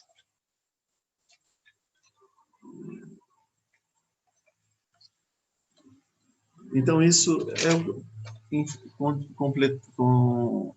completando aqui. Por múltiplas razões desse tipo, o yogi considera a sensação agradável, mundana, como dor e sofrimento. Ele considera a sensação desagradável como uma flecha. E quanto à sensação nem agradável nem desagradável, ele considera o seu caráter impermanente e perecível. Dessa forma, ele não experimenta o desejo pela sensação agradável, não experimenta o ódio pela sensação desagradável e ele não comete o erro em relação à sensação nem desagradável nem agradável. Então, da visão do Abhidharma, o yogi que está em treinamento, ele se desliga do apego e da aversão e ele tenta perceber os fenômenos mais como os fenômenos são, né? O que eu estou dizendo com isso? As sensações agradáveis, ele experimenta essas sensações agradáveis sem desenvolver apego a elas. Ele experimenta as sensações desagradáveis sem ter aversão a elas. E as sensações que não são agradáveis nem desagradáveis, ele as experimenta com atenção, sem ter indiferença ou desprezo por elas, né? Então, é isso que ele coloca em relação à questão das sensações. E como que o Bodhisattva, então, como a gente vai ver no Mahayana, né? Como que o Bodhisattva vai considerar as sensações? Então, ele considera a sensação interna que ela é de 3 tipos: desagradável, agradável e nem agradável nem desagradável. Ok, então ele observa essas sensações, o Bodhisattva, e ele percebe que elas não vêm de lugar nenhum. E elas, quando acabam, também não vão para lugar nenhum. De onde que vem a sensação agradável que a gente está tendo num determinado momento? E para onde que ela vai quando ela acaba? Então, o Bodhisattva percebe que elas nascem apenas do erro, do equívoco e das imaginações. São frutos da retribuição kármica, dependentes de causas e condições, constituídas pelos atos de uma existência anterior. Aqui é um ponto que a gente precisa dar uma parada. Observando as sensações, a nossa mente tem as percepções e experimenta as sensações em relação a essas percepções. E nós fazemos a ligação direta. Este fenômeno produz em mim essa sensação, certo? Então, por exemplo, esse som que eu estou ouvindo produz em mim uma sensação agradável, uma música bastante agradável, ou então está produzindo uma sensação desagradável. Então, a sensação que eu tenho, agradável e desagradável, é provocada pelo som que veio de fora, entende? É essa a forma como a gente relaciona com as coisas. Foi você que fez isso para mim, que está fazendo com que eu sofra nesse momento. Se eu estou feliz ou se eu estou sofrendo, a culpa é sua, porque foi você que fez isso, aquilo outro. Bom, afasta a pessoa, né? Passou uma motocicleta aqui fazendo um barulho muito desagradável, a culpa é da motocicleta, por isso eu estou incomodado, sofrendo com essa coisa desagradável que eu senti, né? Então, a gente faz isso, projeta, e atribui aos fenômenos externos a responsabilidade pelas sensações que a gente tem. E aqui, o que ele está dizendo para a gente? As sensações que nós temos, elas não surgem, não são produzidas pelos fenômenos. Esse é um ponto que a gente tem que estar atento. As sensações são um fenômeno da nossa mente, que nós atribuímos aos fenômenos externos. As nossas sensações que a gente tem de agradável, desagradável, dor ou felicidade, são consequência das causas e condições kármicas. Então, as nossas ações produzem tensões na nossa mente, produzem condicionamentos na nossa mente. Esses condicionamentos na nossa mente vão gerar experiências que são chamadas experiências kármicas. Então, são as tensões, as formações kármicas da nossa mente que produzem sensações agradáveis ou desagradáveis. A gente só atribui elas para os fenômenos externos. Mas quando a gente consegue fazer esse desligamento em relação aos fenômenos externos, a gente começa a perceber que as sensações agradáveis ou desagradáveis são o funcionamento das formações kármicas que existem na nossa mente. Elas são fruto das nossas ações passadas. E as nossas ações atuais, presentes, a forma como a gente continua funcionando a nossa mente, vão determinar as experiências no futuro. Então, por isso é que se diz que a experiência de felicidade ou de infelicidade é produzida pelos nossos atos.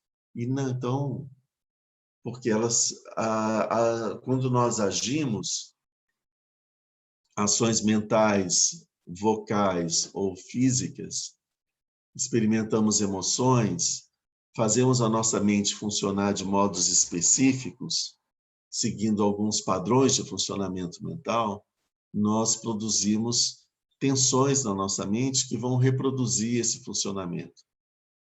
Então, hábitos, essa é a palavra que eu estava buscando, produzir hábitos mentais. Esses hábitos mentais, eles vão proporcionar para a gente sensações agradáveis, desagradáveis, ou nem agradáveis, nem desagradáveis.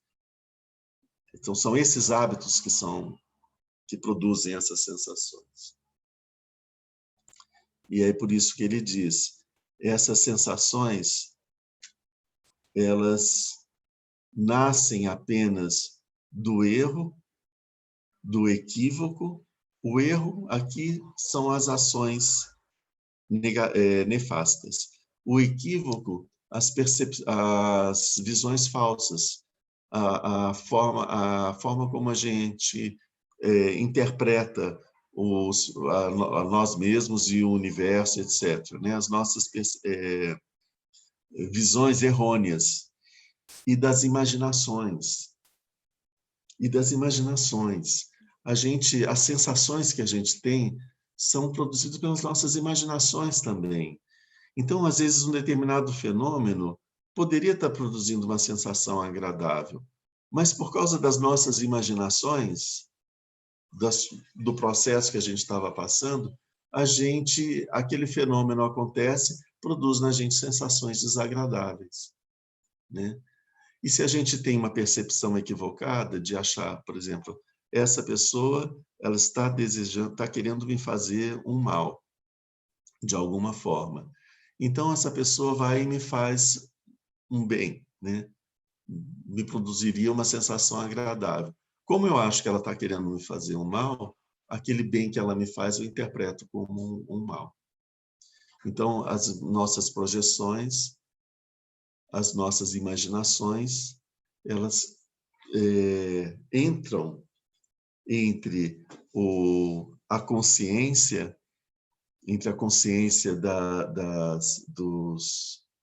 dos sentidos, na interpretação do que foi aquela experiência sensorial que a gente teve.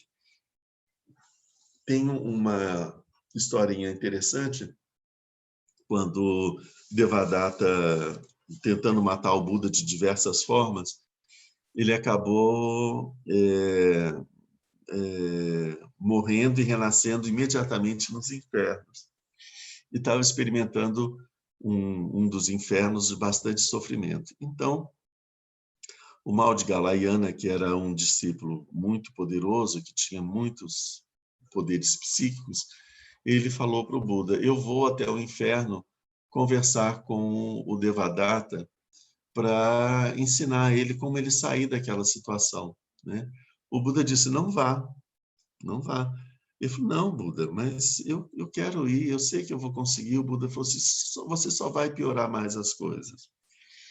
E o Maudgalayana insistiu, e o Buda falou, não vá, eu estou dizendo para você não ir, que só vai piorar mais a situação. E o Maudgalayana foi, chegou lá no inferno onde estava o Devadatta, apareceu para ele e falou, Devadatta, eu vim aqui. E aí o Devadatta nem esperou ele terminar de falar, falou, você veio aqui para me espizinhar, para ficar zombando de mim, do sofrimento que eu tenho. Aí ele pegou uma arma e começou a jogar armas e etc. no Maudgalayana por causa dessas ações, que eram ações negativas. Ele ainda morreu naquele inferno e renasceu no inferno mais profundo, com mais sofrimento ainda. Então, assim, uma pessoa que chega para a gente, às vezes, para poder fazer um bem, se você está contaminado de alguma forma, pelas suas experiências internas, você pode interpretar isso de uma forma extremamente negativa, né? Então, isso é que é importante da gente ver em relação às sensações que a gente tem.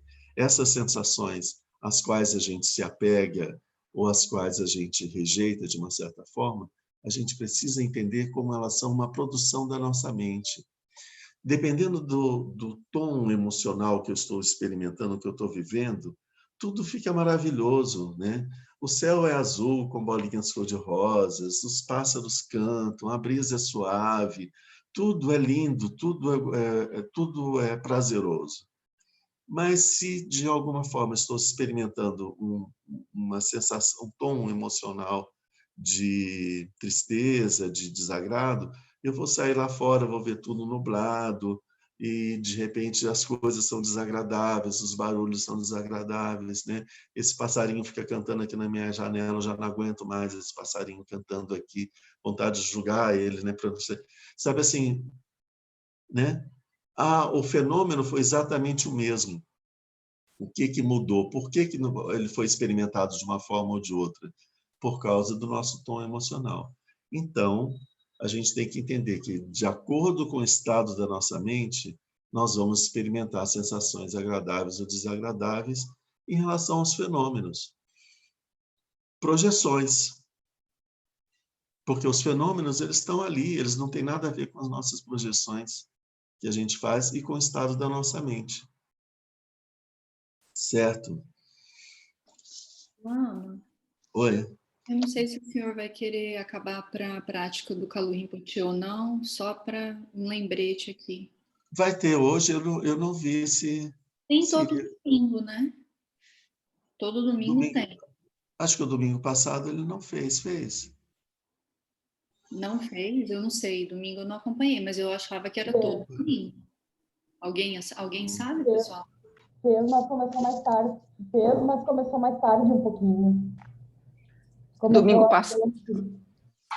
Domingo passado teve, mas eu acho que ele disse que esse domingo não vai ter, porque ele vai participar de um retiro com o grupo alemão, não é? Ou não é a partir desse domingo? Sim. Não sei, estou especulando. Então é isso que eu tinha entendido também. Uhum. Lama, posso aproveitar só um segundo? Essa história maravilhosa que você acabou de falar é a pessoa envolvida que Maud Galayana. Maud Galayana. O Buda tinha 2 discípulos principais, Shariputra e Maud Galayana. Maud Galayana Shariputra e Maud Galayana eram muito amigos e eles eram discípulos do Sanjaya, se eu não me engano. Quando eles conheceram um monge discípulo do Buda, eles foram juntos e se tornaram os principais discípulos do Buda. E morreram com uma diferença muito pequena de tempo entre eles também. Excelente exemplo. Muito obrigada. Bom, o Bodhisattva, a gente já terminando aqui, né? O Bodhisattva, ele considera essas sensações e ele percebe que essas sensações, então, elas são vazias. Esse é o ponto. Elas são vazias, elas não têm relação com a percepção dos sentidos, ela não tem consistência, ela não tem relação nem com o passado, nem com o futuro. Essas sensações, elas são frutos de uma ilusão que acontece na nossa mente. São impermanentes e imutáveis. Considerando essas sensações dessa forma, o Bodhisattva penetra pelas portas da liberação, considerando dessa forma as sensações. Ele considera o nascimento e o término da sensação. Ele sabe que as sensações, elas não nascem, elas não desaparecem, elas não se reúnem, elas não se separam, elas nem surgem nem são destruídas. Quando ele percebe isso em relação às sensações, ele percebe que as sensações, elas isso que eu estava falando, elas não são produzidas pelos fenômenos externos. Então ele entra pela porta da não produção e com isso ele consegue ultrapassar a questão das sensações. Ele sabe que essas sensações não têm características e que elas não nascem e não morrem. Sabendo assim, ele não se apega às sensações, porque ele sabe que as sensações são uma miragem que aparece na mente, que provinda de causas e de condições. e com isso ele não se apega a uma sensação agradável, ele não tem aversão a uma sensação desagradável, e ele considera as sensações dessa maneira. E isso é como a forma como o Bodhisattva considera as sensações. Também percebendo a vacuidade das sensações, a falta de existência inerente das sensações e de como elas são um aspecto ilusório da mente, né, que acontece na nossa mente, que consegue ultrapassar a experiência das sensações. É isso. Essa é a fixação. É como o Bodhisattva... O que a gente está vendo? A gente viu a fixação sobre o corpo, ok. Depois o Buda fala, as pessoas são muito apegadas às sensações de prazer e de desprazer que vem da... Então, por conta desse apego, é importante fazer a fixação da atenção na sensação. A fixação da atenção na sensação significa esse desbastar, investigar essa sensação e a gente perceber o quanto elas são vazias e o quanto elas não são merecedoras desse apego todo que a gente dedica para elas. Certo? Lama, Sim. eu gostaria de fazer uma pergunta um pouco, na verdade, eu acho que fugindo um pouco do assunto, mas é algo que eu fiquei refletindo há algum tempo já, e é a respeito da motivação mahayana, em relação ao seguinte, porque a gente a gente faz esse compromisso de só passar para o nirvana no momento em que todos os seres estiverem liberados do sofrimento. Aí eu fico pensando, né? Hoje a gente tem um universo conhecido, né? Vamos dizer assim, em escala cósmica, assim, o sofrimento, ele é, no olhar do budismo, assim, ele é possível de se extinguir totalmente para todos os seres, assim, em todas as direções e distâncias possíveis. E aí outra coisa que eu fiquei pensando foi o seguinte também: se o ser que passa para o nirvana, ele deixa de ter uma influência benéfica na Terra, ele influencia menos do que um bodhisattva que volta, né? Porque, enfim, né, o ser continua, imagino eu que ele continue irradiando e influenciando, né? De forma benevolente até talvez em uma proporção maior. E essas questões me vieram à mente, assim. Eu fiquei um pouco confuso. Assim, confuso não, né? Eu fiquei carente de um entendimento melhor, porque... A gente, assim, eu posso dar uma resposta mais doutrinária, né? Assim, porque como eu não alcancei o nirvana, eu não posso falar de como é o nirvana, não é uma experiência, não é algo que eu não posso falar de uma experiência, posso falar do que me ensinaram, né? Seria uma coisa, seria bem assim. Mas veja bem, o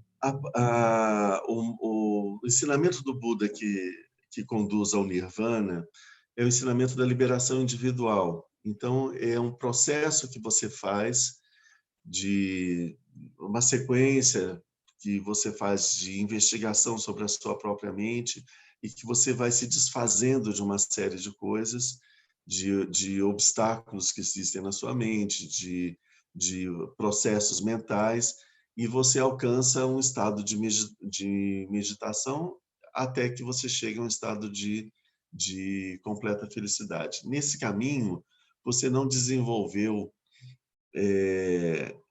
nenhum interesse pelas pessoas que estão à volta. Você alcança a liberação do sofrimento para você, mas não produziu na sua mente os sentimentos de compaixão. Então, as pessoas, os seres que vão para o Nirvana, eles não voltam e não retornam e não mandam influência benéfica para os seres que estão no Sansara, porque eles não desenvolveram interesse pelos outros seres do Sansara. Então, por isso que o budismo Mahayana, quando ele surge, ele fala assim, o Nirvana não é o ponto final, o estado de Buda não é o Nirvana, né? O estado de Buda, o Buda não está nem no Sansara e nem no Nirvana. O Nirvana é só a extinção do sofrimento. Então, o caminho do Mahayana é um caminho que busca alcançar o estado de Buda. Por isso existe essa recusa sempre de entrar no Nirvana, porque você sabe que o momento de que você entra no Nirvana, você abandona os seres que ficaram no Sansara. Então, o Bodhisattva nunca entra no Nirvana. E o propósito do Bodhisattva não é conduzir os seres para o Nirvana, é conduzir os seres para o estado de Buda. Então, o caminho do Mahayana, ele deixa de considerar o Nirvana como um fim. Ele considera o Nirvana, às vezes, como um estágio, né? Tipo, um lugar de descanso. Mas que, a partir do Nirvana, você tem que começar a desenvolver a compaixão para que você possa alcançar o estado de Buda. E esse é um processo muito mais longo para quem cortou as ligações com o nascimento, com os processos, né, mentais que fazem com que a gente possa renascer, etc., que é o que caracteriza o Nirvana. Então, o caminho do Bodhisattva, ele visa o estado de Buda, e ele compreende que o Sansara é o Nirvana, e o Nirvana é o Sansara, não existe diferença entre Sansara e Nirvana. Essa diferença ela é ilusória, ela vem da confusão que os seres estão vivendo. Então, mas o foco está sempre no sofrimento dos seres. O Bodhisattva, ele percebe que o sofrimento dos seres ele é inexistente, ele não existe, mas ele sabe que os seres sofrem muito por não perceberem a inexistência do sofrimento deles. Então, com isso é o que é o aspecto da compaixão do Bodhisattva. Ele tem a percepção da vacuidade dos fenômenos, e ele tem a percepção de que, como os seres não percebem a vacuidade, eles sofrem profundamente. Mas esse sofrimento ele é completamente desnecessário, né? Mas os seres estão nessa. Então, ele tenta ajudar os seres a perceber a vacuidade que existe no sofrimento deles, para que eles consigam se libertar desse sofrimento. Não para ir para o Nirvana, entende?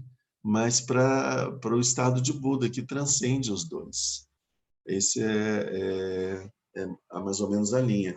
Você falou sobre a questão dos seres, dos sofrimentos, essa é muita história de Chirenzi.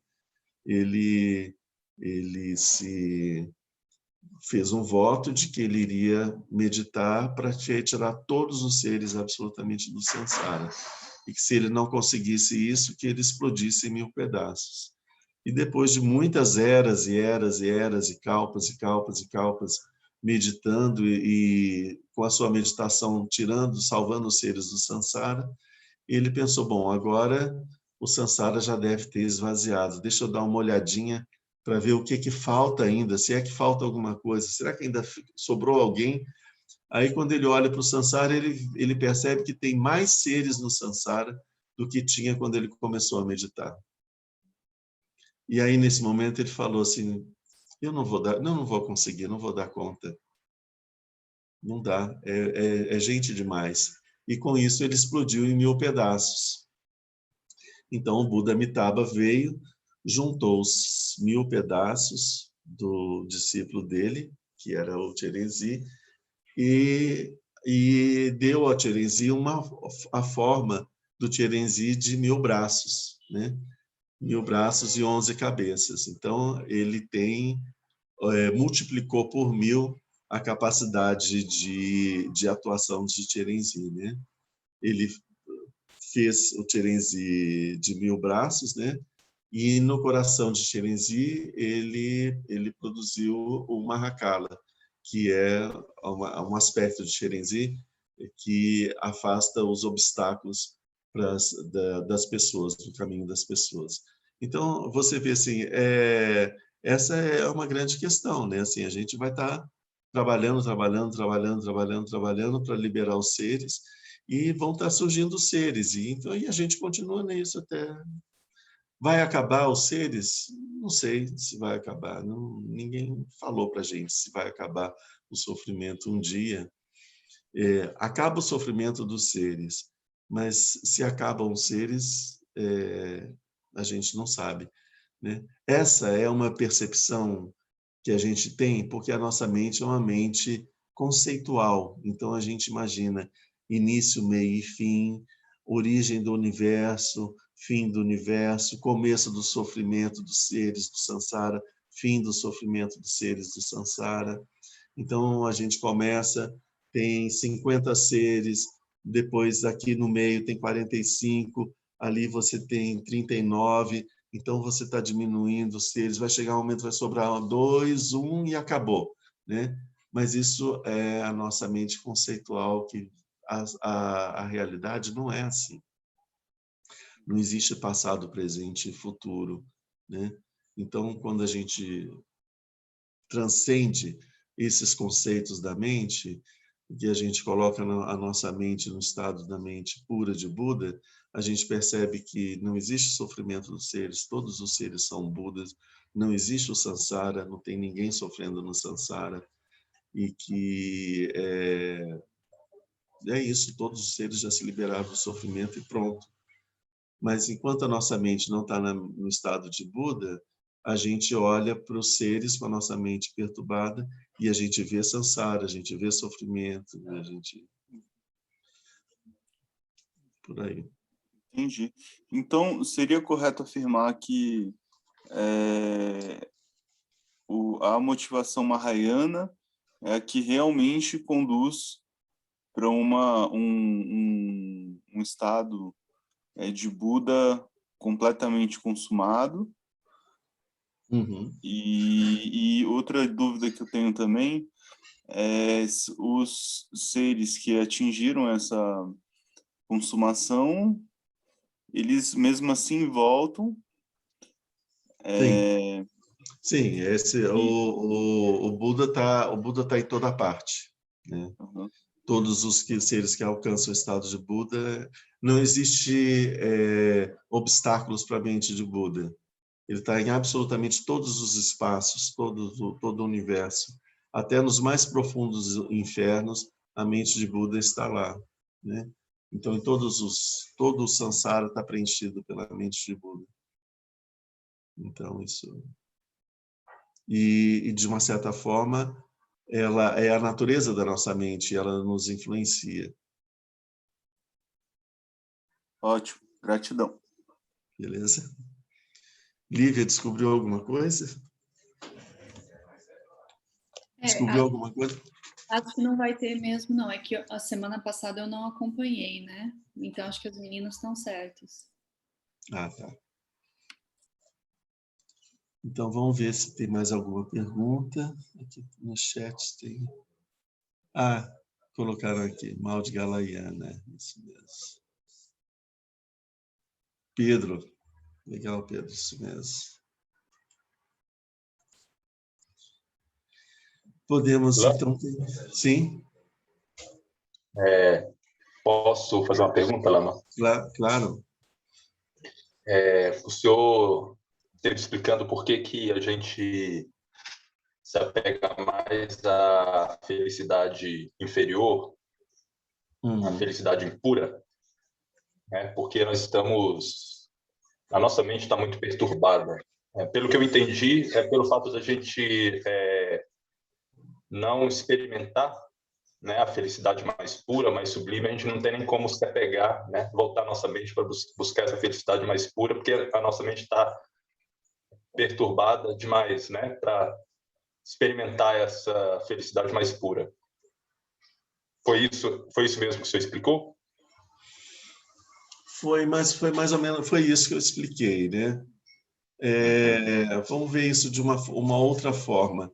A natureza da mente, a verdadeira natureza da mente, que é a mente de Buda, é pura felicidade, contínua, e ausência absoluta de sofrimento.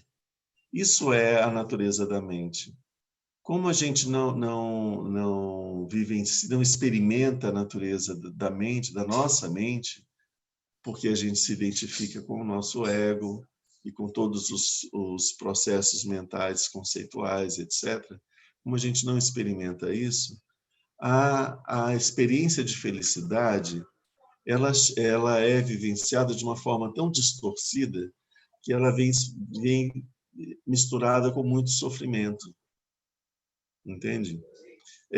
O sofrimento, se a gente pensar a felicidade como a mente de Buda e o sofrimento como a ignorância, o produto da ignorância, que é o oposto da clara luz, o oposto da mente de Buda, por assim dizer, né?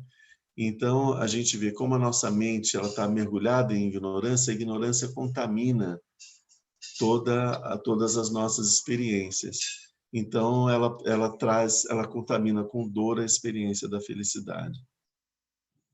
E, por causa dos processos mentais, a gente desenvolve um apego a essa felicidade, e isso faz com que a nossa dor aumente, porque o apego ele aumenta a quantidade de ignorância, a quantidade de ilusão, a quantidade de sofrimento, e afasta a gente mais ainda da mente de Buda.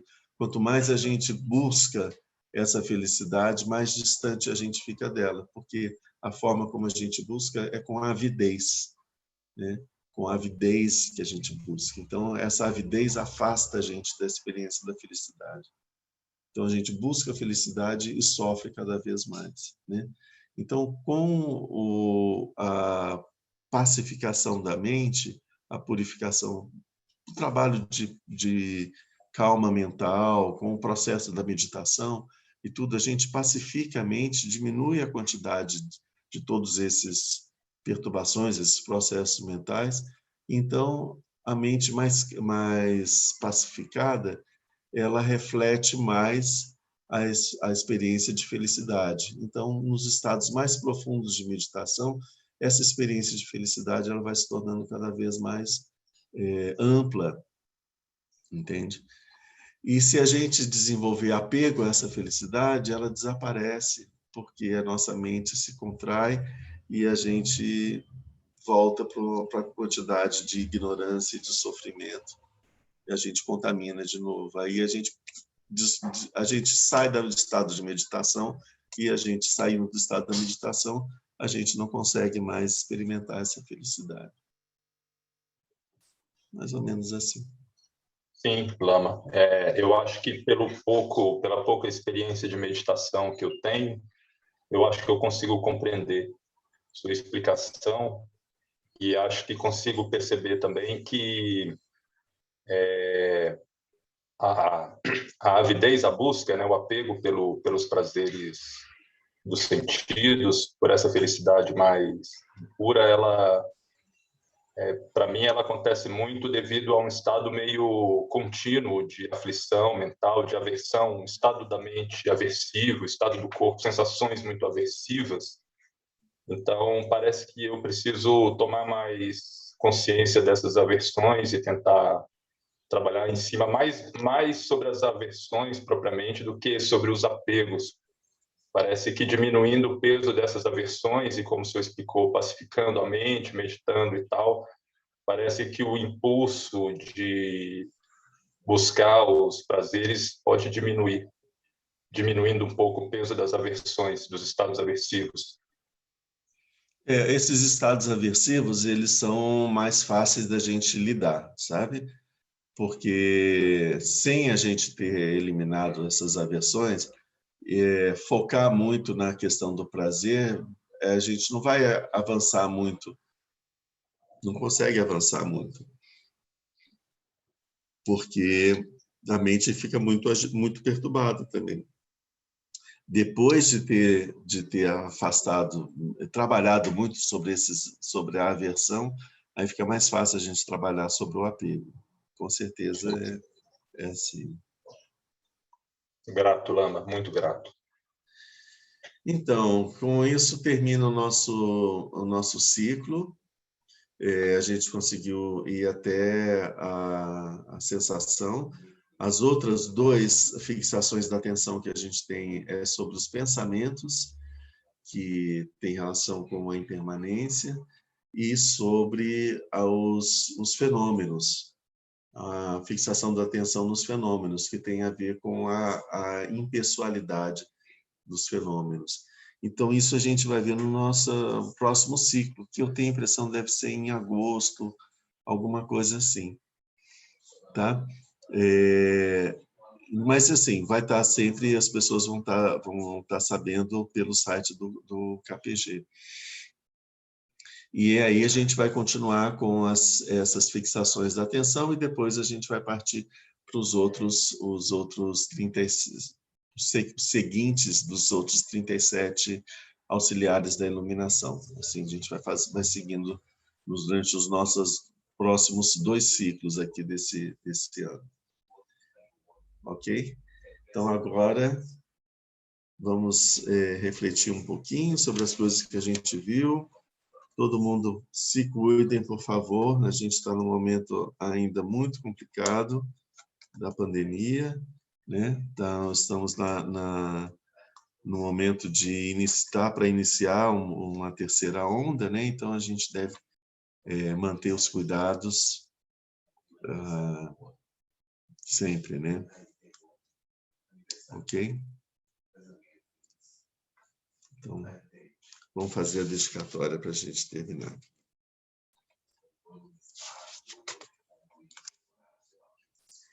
Graças a essa virtude, tendo realizado rapidamente o Mahamudra, possa eu conduzir a esse estado todos os seres sem exceção. Pela graça do Buda que obsteve os 3 corpos, pela graça da imutável verdade do Dharma em si, e pela graça da infalível aspiração da Sangha, possa essa súplica de dedicatória realizar-se tal como ela é.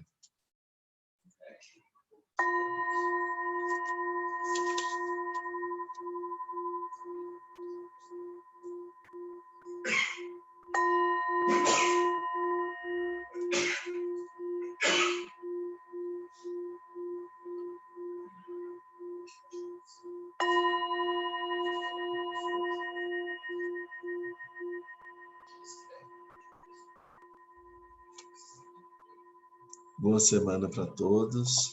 Muito grata, Lama. Obrigada. Obrigada, Namastê. Boa semana a todos. Obrigada. Grato, Lama, boa semana. Boa semana a todos. Boa semana.